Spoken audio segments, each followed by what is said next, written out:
The Healing Mind, How Neuroplasticity Repairs the Brain After Emotional Trauma, the day the world stopped. When Emily lost her 10-year-old son Sam in a car accident, time seemed to splinter. There were days when she could hear his laughter echoing in her memory so vividly that she'd turn around expecting to see him. And then, nothing. Just silence. She stopped cooking his favorite meals. She stopped meeting friends. Even the smallest tasks, brushing her teeth, folding laundry, felt like climbing a mountain. Doctors called it grief. Therapists called it trauma, but Emily described it differently. "It's like my brain doesn't work anymore," she said. "I forget things, I can't focus, and everything feels foggy." What Emily didn't know, not yet anyway, was that her brain wasn't broken. It was protecting her. And that protection, as cruel as it felt, was the beginning of her healing. What trauma does to the brain when we go through something devastating, the brain does not simply feel sad. It reconfigures itself rapidly and drastically. The amygdala, the brain's alarm center, becomes hyperactive. It starts scanning for danger in everything. The hippocampus, which organizes memories, begins to shrink, struggling to separate past danger from present safety. And the prefrontal cortex, the rational, calm part that helps us make sense of life, becomes quieter. In Emily's case, her brain had entered survival mode. Every morning she woke up, her body released cortisol, the stress hormone, as if another tragedy was just seconds away. Her brain's networks were tangled in loops of fear, sadness, and exhaustion. To outsiders, she looked like she was stuck in grief. But to neuroscientists, her brain was showing a remarkable truth. The brain is plastic, and it changes in response to what it experiences. The first spark one afternoon, nearly 6 months after the accident, Emily sat on the couch staring at a photo of Sam holding a soccer ball. It hurt to look at it, but it hurt even more not to. Then something unexpected happened. She noticed her hand tracing the frame slowly, as if comforting it. For the first time in months, she felt something other than despair, a small aching warmth. That evening she picked up a notebook and wrote, "Sam loved the sound of rain. I used to hate it. But tonight it sounds like he's still here." That was her first act of neuroplastic healing. Though she didn't know it yet, writing shifted her brain from passive rumination to active reflection. In that small act, her prefrontal cortex, the rational center, began to re-engage. It was a flicker of control in a storm of helplessness. The science of healing through neuroplasticity. Neuroplasticity isn't just a buzzword. It's the literal ability of the brain to restructure its neural pathways in response to thought, emotion, and experience. For someone in grief, every small positive action, journaling, walking, even talking to someone, fires up new circuits that gently counter the ones wired in pain. When Emily wrote that journal entry, neurons that hadn't communicated in months began to reconnect. Her brain started releasing dopamine and serotonin again, tiny sparks of reward and calm that reminded her, "You're still alive." Neuroplasticity doesn't erase memories or replace loss. It teaches the brain how to live alongside them, and eventually how to find meaning again. The unexpected therapy. 3 months later, Emily joined a grief support group. The first few meetings, she said almost nothing. Then one day, another mother shared a story about her daughter's favorite tree. Something about it, the image of the tree growing despite the season, resonated. That night, Emily went for a walk and passed a small oak tree by her driveway. For the first time, she noticed its shape. She thought Sam would have climbed that. The next morning, she began a ritual, sitting under the tree for 5 minutes before work. It was quiet, almost sacred. Neuroscientifically, this simple practice was doing something extraordinary. It was training her amygdala, teaching it that the world wasn't all danger.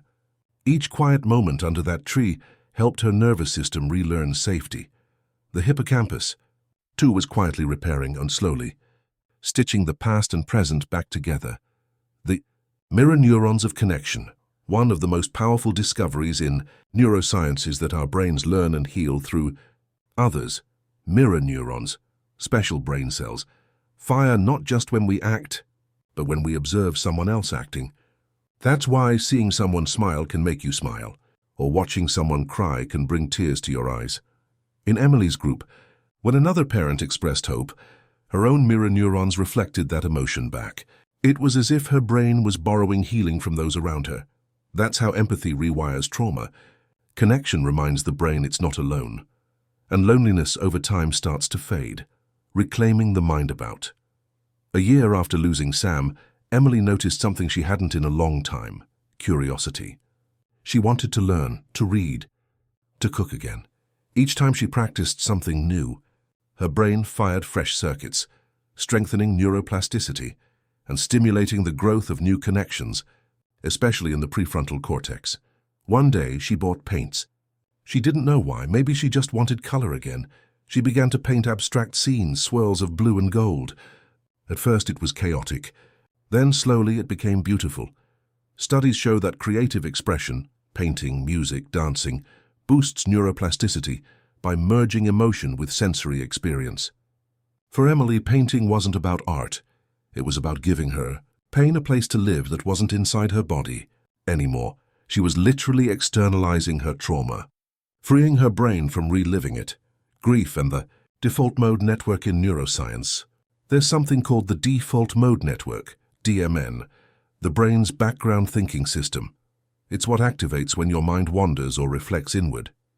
In grief, the DMN can become overactive, constantly replaying memories or regrets. But through mindfulness, journaling, and connection, it starts to calm down. Emily's tree ritual and painting were doing exactly that. Each act was grounding her brain in the present moment, slowly turning down the volume of pain. The DMN doesn't forget loss, but it learns to make room for life again. The turning point one summer morning. As Emily was sitting under the oak tree, she heard children laughing at a nearby park. For the first time in years, it didn't feel like a knife in her chest. It sounded comforting. Tears filled her eyes, but this time they weren't sharp. They were soft, filled with gratitude. She whispered, "I still miss you, Sam, but I can breathe again." That moment was not about forgetting. It was about integration, the point where the brain recognizes that love and pain can coexist. The neuroscience behind recovery. Here's what Emily's healing journey looked like through the lens of neuroscience. Amygdala regulation. Gradually, through calm routines and safe connections, her amygdala stopped firing constant alarm signals. Hippocampal repair. By reflecting, journaling, and engaging in new experiences, her hippocampus began creating new contextual memories, linking her loss to meaning, not just fear. Prefrontal cortex activation. Her deliberate acts, painting, attending groups, sitting under the tree, reignited her logical, decision-making networks, restoring emotional control and hope. Each time she made a conscious choice, even something as small as opening her notebook, she was literally rewiring her brain. The brain's resilience is human. Resilience neuroplasticity isn't just about rewiring neurons. It's about rediscovering choice. Even after profound loss, the brain retains the power to adapt, to grow new pathways of peace, gratitude, and strength. Emily's story reminds us that the human mind is not a fixed sculpture. It's a living forest. When a storm destroys one part, new shoots eventually rise elsewhere. Science has confirmed that emotional healing rewires the brain just as powerfully as learning a new skill. Hope, empathy, and meaning are not abstract comforts. They are literal biological transformations. The new chapter 2 years later, Emily became a volunteer at a local art therapy center for children who'd lost loved ones. When she sat with them, she didn't have to say much. Her presence was enough, her calmness a living example of recovery. One of the children asked her, "Does it stop hurting?" Emily thought for a moment and said, "Not really, but your brain learns how to carry it differently. And one day you'll smile again without feeling guilty for it." That's neuroplasticity in its most beautiful form, when survival becomes compassion. What this means for you don't need to experience tragedy to understand neuroplastic healing. Every time you choose calm over chaos, kindness over anger, or reflection over avoidance, you're changing your brain's wiring. The same plasticity that once encoded fear or grief can, over time, encode resilience, focus, and peace. Your thoughts, actions, and even the way you talk to yourself sculpt your brain daily. If you're healing from loss, trauma, or simply burnout, know this: You are not starting from scratch. Your brain is waiting for direction, ready to rebuild. One connection at a time. Closing message. If this story touched you, if it gave you a glimpse into the strength hidden inside your own mind, remember, healing is science, but it's also heart. Your brain is more resilient than you think. Your story, no matter how heavy, can be rewritten. Subscribe to our channel for more inspiring stories about the mind, resilience, and the science of healing. Together, let's keep learning how to grow. One thought, one neuron, one